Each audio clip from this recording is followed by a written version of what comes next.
Vocês, o Nordeste, o Sudeste está fora. E a região Nordeste, que teve aumento de 46%. Ainda que ele não fala lá no Sul. Aqui. O universo de estudantes de raça, cor, etnia, preta e parda, eu só pensei isso, eu não dei uma olhada no estudo como tanto, tá? Também aumentou de 40,8% contra 34,2% em 2004. Então aqui já teve um aumento. E sua maior concentração está na classe C, D e E, 53% contra 43% em 2004.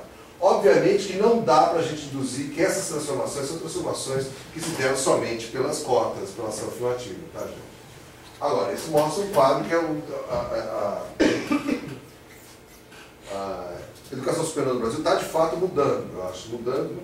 Se você tomar o ritmo telúrico, para citar o abolicionista Joaquim Nabuco, dessas coisas, né?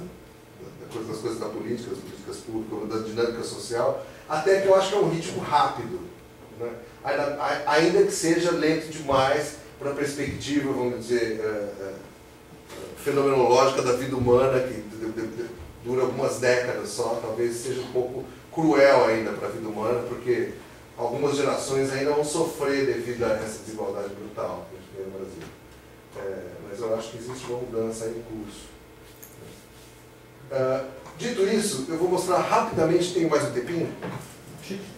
Vou mostrar rapidamente alguns resultados muito interessantes, ainda que sejam superficiais, do trabalho que a gente está fazendo, começou a fazer sobre mídia. Tá? E aí é basicamente sobre a Veja e o Globo que eu vou mostrar.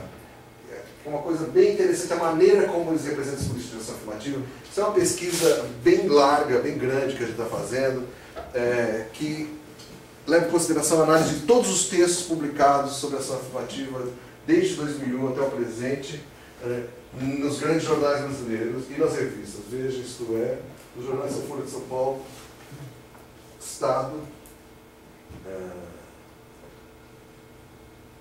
Folha de São Paulo, Estadão, o Globo, Estado de Minas, o que mais? E Correio Brasiliense.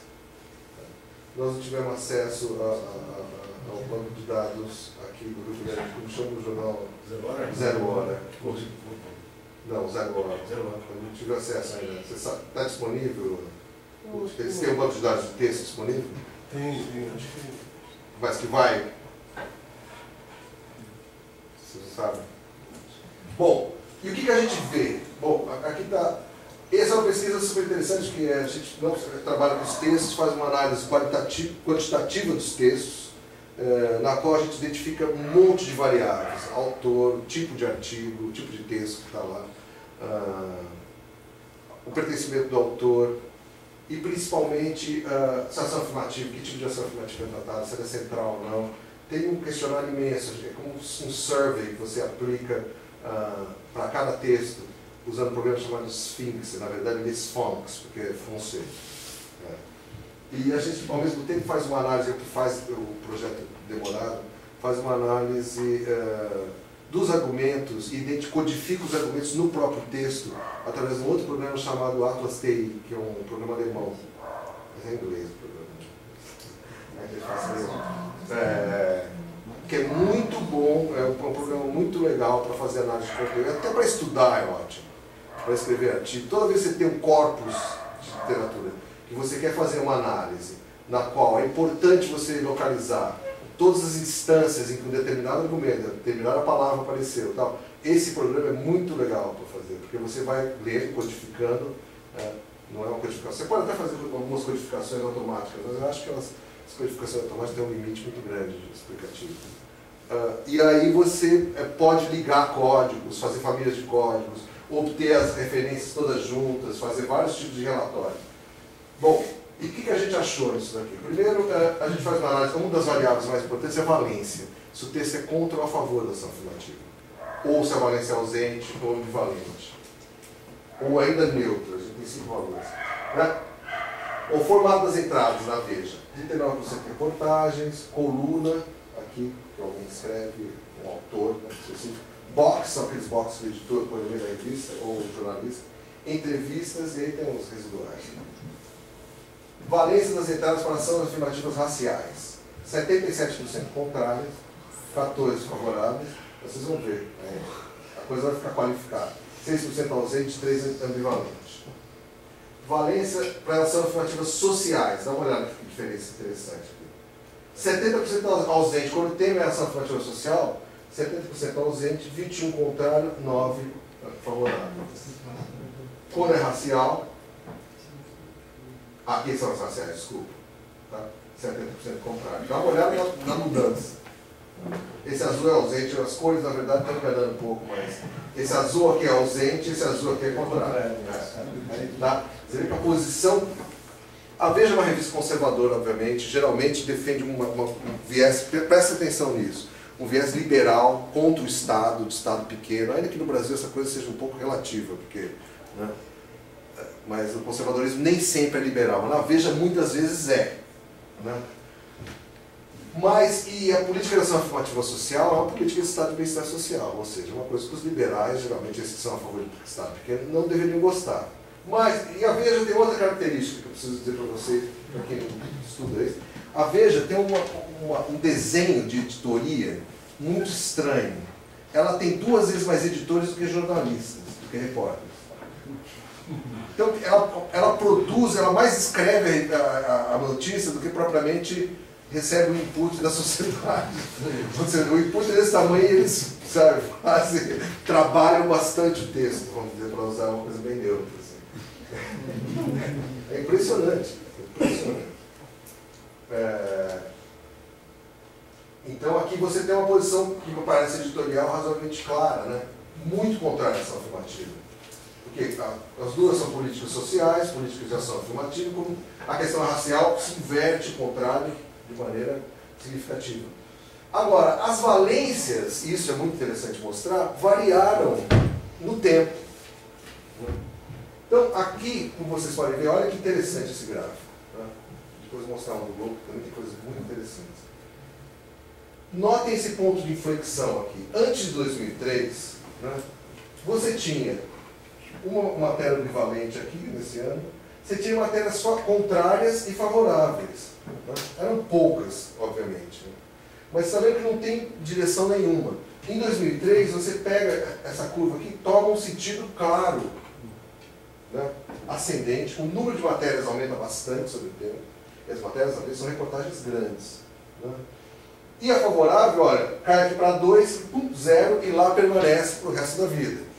Ou seja, a partir desse momento, existe uma decisão editorial da revista de publicar só artigos contrários à ação afirmativa e nenhum favorável. Na verdade, eu sei, são tão poucos que eu sei. Esses favoráveis eram do Luiz Alencastro, que era colunista da Veja e saiu.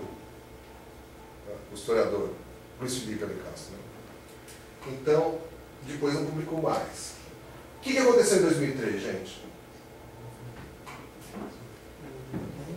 A primeira política de ação afirmativa começou a ser implantada na UERJ, na UENF e na UNEB, na Bahia. Então, antes da implantação das políticas, a revista parece que não estava muito aí para a questão. Né? E depois ela realmente entrou no rol das questões que a Veja, né, trata de maneira bem decidida. Aqui é o mesmo quadro, não tem muita diferença. Número de entradas sobre ação afirmativa por semestre. Isso daqui mostra, na verdade, uma variação que toda a mídia tem esse tipo de coisa, que é a ativação. Se você pega estudos de mídia, essa coisa da ativação de um determinado assunto na mídia. A mídia se move muito por fatos, factoides, fatos. Então, por exemplo, os gêmeos da UNB, aí publicam vários artigos, aí o outro, a Folha também publica, então tem um eco, entendeu? Então, quando você tem um fato, por exemplo, o DEM entrou com a ação, aí bum! Então, por isso que tem essa variação, assim. Tá? É assim que funciona. Outra coisa interessante é você ver a valência por tipo de artigo, por tipo de texto da Veja. Então, reportagem, olha que coisa impressionante, reportagens da Veja. 19 de 26 são contrárias à ação afirmativa. Se vocês conhecem a Veja, vocês sabem que as reportagens da Veja são opinativas também. Elas induzem claramente uma determinada opinião. Elas tomam partido na reportagem. Né? Diferente da estratégia comunicativa de, por exemplo, Folha de São Paulo, o Globo mais ou menos. Tá? Coluna de pessoas que escrevem, jornalistas, pessoas que escrevem para a revista. Olha, favorável 4, 20 contrários. Box, que são aqueles boxes dos editores ou dos jornalistas, todos contrários. Entrevista, aqui tem 3-2, e aqui, esses aqui são residuais. Mas então vocês veem que na Veja não existe muita diferença nessa militância contrária, ela se reflete em todos os formatos de texto que a revista produz. Mas o sinal que a editoria também escreve as reportagens, entendeu? É uma coisa, é um contínuo ali.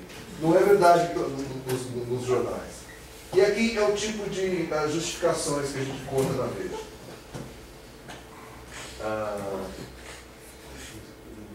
Como vocês veem, são 60 e poucos textos aqui.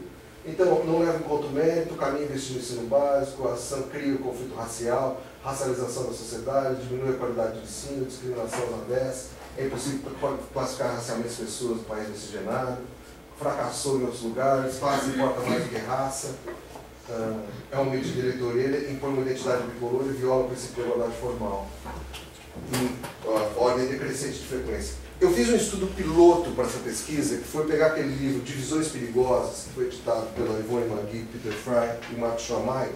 São pessoas que são lideranças no movimento contra cotas no Brasil, acadêmicos, nossos colegas. E eu peguei o livro é uma coleção de 50 textos, a maioria deles textos de revistas e jornais também, de autoria, em grande medida, de acadêmicos, os mais variados. E eu peguei aquilo ali para, na verdade, fazer a lista dos argumentos, como piloto. Mas é impressionante que ao fazer, e eu fiz uma análise daquilo ali, publiquei até um artigo sobre esse livro. Quando você compara o perfil dos argumentos no livro, que é mais ou menos a opinião acadêmica sobre o assunto, né, do front contrário, e da Veja, você vê que tem diferenças interessantes. Por exemplo, os acadêmicos, naquilo ali, os argumentos, nos 50 textos, os argumentos que mais apareciam são os argumentos de que a ação afirmativa cria conflito racial, aqui, que vai promover a racialização da sociedade brasileira. O mérito aparece quase não aparece, só em 10% dos textos. A Veja, e me parece que nos primeiros resultados, o Globo também, nesses dois, o mérito é um argumento muito mais forte, aparece em primeiro lugar, inclusive. Vocês veem que existe uma certa discrepância em relação ao que a academia, a contribuição acadêmica ao discurso e o que as revistas, o que a mídia, na verdade, o tipo de, vamos dizer, representação que a mídia faz com seus leitores das políticas. Obviamente que os argumentos são muito diferentes, porque, veja bem, o argumento da racialização, do conflito racial, também vem junto com o argumento de que a ação afirmativa vai destruir a identidade nacional baseada na harmonia racial. Tá? Esse é um argumento de natureza sociológica e antropológica, primeiro. É um argumento que diz respeito à identidade nacional, diz respeito ao conceito de nação que ele supõe ser hegemônico e tal. O argumento do mérito tem um recorte muito diferente. O argumento do mérito é um argumento mais jurídico, né, que diz respeito que vem junto, inclusive, com a violação da igualdade universal perante a lei, né? Argumentos que dizem ordem a questões de cidadania, né? de relação Estado com sociedade. Tá? Então, são recortes muito diferentes, que dizem respeito, inclusive, ao direito, à ciência política, não à antropologia e sociologia. Tem recortes, inclusive, epistêmicos diferentes. E, por fim, existe uma terceira categoria de artigos, que são esses que dizem respeito aos procedimentos e resultados das políticas de ação afirmativa. Esse daqui, ó, é impossível classificar racialmente as pessoas do país miscigenado. Esse tipo de argumento é o que está dizendo o seguinte, não vai funcionar porque o procedimento não funciona. Né? Ou, por exemplo, ela produz a exclusão do branco pobre. Né?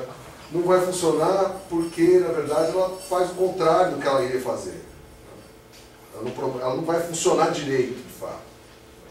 Então, ou seja, não é uma questão de respeito à cidadania diretamente, obviamente tudo pode ser interpretado, ou à racialização da sociedade, a identidade racial e a identidade nacional. Tá? Impõe uma identidade bicolor ela geralmente está ligada a falar que a ação afirmativa é uma importação dos Estados Unidos, que tem uma identidade bicolor, e, portanto, uma violação da identidade nacional brasileira. Pertence a esse grupo aqui, né, da identidade nacional e identidade racial. Classe importa mais que raça, é procedimentos e resultados. Então, esses três discursos, tá, que é a identidade nacional e identidade racial, que é o da cidadania e direitos, e que é de procedimentos e resultados, são discursos que dá para agregar essa quantidade grande de argumentos. Né? Mas eles se expressam de maneira diferente em lugares diferentes. No discurso acadêmicos é de um jeito, no discurso da Veja, por exemplo, é assim, é de outro. Aí depois tem outras mais especiais. Vou mostrar o globo, e aqui eu estou mostrando bem rapidamente, tá? Aqui eu acho que eu só esperei uma parte do globo para você ver a quantidade de coisas contra o governo que tem, mas tudo bem. Não, o globo agora é o seguinte, você pega a primeira página, eu assino o globo em casa, porque, sei lá. É o único jornal que tem no Rio de Janeiro, mas é um negócio que assim, não dá. Agora, às vezes, não consigo nem ler. Agora é só o mensalão. Então você abre a página, as primeiras 8 páginas é só matéria sobre o mensalão. Eles cobrem até a raça do cachorro do peluso. E a opinião do cachorro sobre o mensalão. São José Dirceu. É impressionante. Aquele tipo de coisa que você fica pensando, será que as pessoas estão lendo esse negócio? É como se fosse assim, interesse. Bom, vamos lá. Matérias incluídas no corpus. Reportagem. Agora, o Globo são quase 1000 artigos, 1000 textos produzidos nesses anos sobre procedimentos afirmativos. Ou seja, um corpus muito grande. Para vocês terem uma ideia do tamanho dessa base da gente. O total dá quase 5.000 textos jornais produzidos. Então, reportagem, carta do leitor, artigo, coluna editorial, nota, entrevista e tal. Aqui já vem uma coisa interessante. Esses dados ali do Globo são a partir de que ano? 2001. Aqui eu me incorporei no 2009 a 11, mas já está praticamente pronto, pelo menos a primeira análise. Aqui tem uma coisa interessante a se notar do Globo. Essa coisa de reportagem de textos opinativos. No Globo eu quero chamar a atenção para vocês também, por uma hipótese, obviamente só pode ser comprovada indiretamente, que é o controle editorial do debate. Primeiro, no controle da porcentagem da relação entre reportagens e textos opinativos. Dá uma olhada, textos opinativos sempre mais, né? Mas olha como eles seguem uma curva que acompanha um ou outro de maneira assim, milimétrica, uma coisa que parece que o cara desenhou ali.